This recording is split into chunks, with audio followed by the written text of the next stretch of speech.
Have you gotten a quote on a heating and air repair and then you found out after checking online that it should have cost a different amount?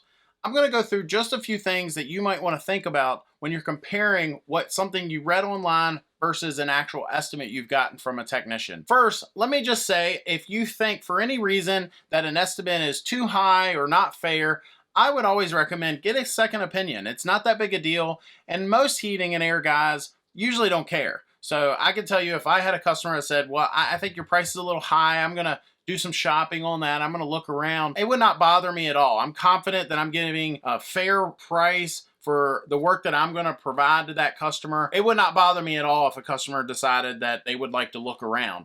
Does that mean I'm going to get every job? Does that mean they're not going to find someone less expensive to do the job? No. I mean, I think that it's probably safe to say that there are a lot of things that maybe they would find someone less expensive to do. But maybe that person they're getting, maybe they're not providing the same amount of work, or maybe they're not comparing apples to apples, or maybe they're just less expensive. That's possible too. That would be the first thing. The second thing I would say is just realize, and you know this, but just realize anybody can write anything on the internet. So I could start a website tomorrow called HVAC estimates or whatshoulditcost.com or whatever the website's called. And I could put on there that I think that it should cost this much money to replace a motor. First of all, there's all kinds of different motors. They're all priced differently. Not all markets are equal. Just realize the cost of living might affect how much the people in your area charge. If you live in a more expensive area, you might have to pay a little more to have repairs done. You're not comparing apples to apples. I can tell you that where I live, all I got to do is cross a state line, and because their taxes are higher, because they have unions, whereas we're a right-to-work state, and other reasons just like that, just crossing the state line, their prices jump dramatically to get the same amount of work done. And you might say, well, I don't think that's fair.